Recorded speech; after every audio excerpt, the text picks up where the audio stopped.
Zino, speaking of Falcons, let's go into it. Let's go into football. All right. So, the bright side of the Falcons week 4 is that we didn't blow a lead. Because we never had one. Exactly. That's the downside. We never had the lead. I watched the game Monday night like everyone else. I don't really have any big takeaways other than I think Julio might be on his last legs, or he's gonna need an extended period of time off because he took off last week because of his ankle injury. He came back and it just still didn't seem right. The defense, they played well on running plays, but on passing plays they were absolutely just like headless chickens. I mean, the tight end for Green Bay looks straight up Hall of Famer caliber. Yeah. I mean, it was terrible. What's his name? Tonyan. Was Oliver out there? I don't even know. I don't. There were so many just like defensive some of them are injuries. just liabilities. It's just, and honestly, the reason why I think they didn't fire Dan Quinn after that game was just because it's a short week, because of the fact that Monday they're like, no, it's too short of a turnaround. Plus, there's like, now we're actually going to face a division rival. Let's not start off a new coach. That's next. Yeah, week? We got Carolina Panthers on Sunday, so they're just. So I'm pretty sure Arthur Blank was thinking, let's not do this. Plus, it would be it's kind of like, is it trendy to fire your coach after 0-4 start because Bill O'Brien got fired too? So it's kind of one of those things where I think Arthur Blank was like, no, we're going to give it another week. We're going to try it out. Arthur Blank just keeps giving himself reasons to not just pull the plug. Well, but the thing is, though, this is the thing, though, people got to know. Arthur Blank isn't going to keep him next year. Like, he's firing him next year unless he has a miraculous turnaround and we squeeze into the 7th seed and, make it to the NFC Championship at the least, right? Mm-hmm. But Arthur Blank is definitely firing, but I think he's more looking at the lines as like, well, how often is it that an interim coach comes in and does? I mean, I honestly think Jeff Ulbrich is a head coach in training. Mm-hmm. He just has that vibe to me that he would make a good head coach. You saw what he did last year. I personally give him more credit than I give Raheem Morris for last year's turnaround on the defense, because the fact is Jeff Ulbrich was the one that was calling the first and the second downs. Mm-hmm. Raheem Morris was calling the third and the fourth downs. So I kind of get, and then if you looked at the way they played, I just saw not a lot more after the first and second round, but if you do so good on the first and second downs, the third and fourth downs aren't necessary a lot of times. You know what I'm saying? But also I don't understand why they split it like that. That doesn't make sense to me. Especially, there were a lot of times where maybe I'm misremembering this, but I felt like Rodgers had to make a lot of like third and longs, or a lot of like plays that would get Sports Center coverage, because there's no way he should have made that. Well, yeah, because on third down we forget how to cover people. So I don't get that. Huh? What was that? Or even worse, fourth downs we forget to cover.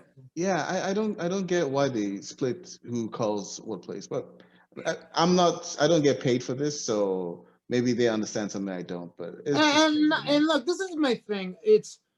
I agree, fire Dan Quinn, but then the way some people want to call his head and just like cuss him out and call out his mama, and I'm just like, at the same time, I was like, yo, you're also wishing for somebody to lose their livelihood. Don't get me wrong, he's gonna be fine. Guarantee you, he gets fired from Atlanta Falcons next week. The week after, he's in Seattle. You think he'll get like a defense coordinator job somewhere else? Not next week. But he'd probably go in there as a quality control guy. For the remainder of the season, and then Seattle decides to shoot him up as the linebackers coach or he's gonna get. You're a head coach. You're gonna get a coordinator. He already has friends there, basically. Yeah, and it's a revolving cycle, but I don't think he'll never get another head coaching position. If he does, he won't. It'll be like a good 10 years before he does. Yeah, I mean, he has a lot of dubious records to his name now, which it's sad. With the first team to lose after having a 15-point lead twice in the season, and they did back to back. Since 2016, the most being, was it the most first quarter touchdowns against you, or the most first quarter, or something like that. They posted yeah, I saw something about the most. No, the one I saw was the most points against you in the final 2 minutes of the that's it. half. The final Yeah, two of a which half. that's Yeah. terrible. That's Yeah, the that's a time we should horrible. be closing it down. And look, I'm gonna tell you right now. I'm pretty sure Zino, you agree with me. Dan Quinn, you could tell he's a great guy. You could tell he's a, and I'm pretty sure if he's a coach that you enjoy playing for. But there's just something missing, whether it's whether it's he just can't connect the dots anymore, whether it's maybe Shanahan had a lot more to do with the success than he did, even though he came back in 2017 was the only head coach to go back to the playoffs out of the NFC after 2000. So I don't give it all to him. I think the problem is he had to sacrifice somebody after the 2018 season, but the problem is he sacrificed too many, right? Okay, if you think that I honestly don't think he should have fired any of the coordinators after 2018. You know what I mean? I honestly think he should have kept Sarkisian, and he should have kept Marquand Manuel. Is that Dan Quinn's responsibility to hire and fire the coordinators? Yeah, that's because it's his staff. It depends. Sometimes some general managers, some owners, Jerry Jones, are too involved and kind of probably have something to do with that. But for the most part, the coach is always responsible for, because that's his staff. Okay. The general manager is the one responsible for getting, signing the people that you need and all that stuff, because he's the one that handles those books. But as far as the coaching goes, because you never hear about coaching, people not being able to refer to a certain coach. You know what I mean?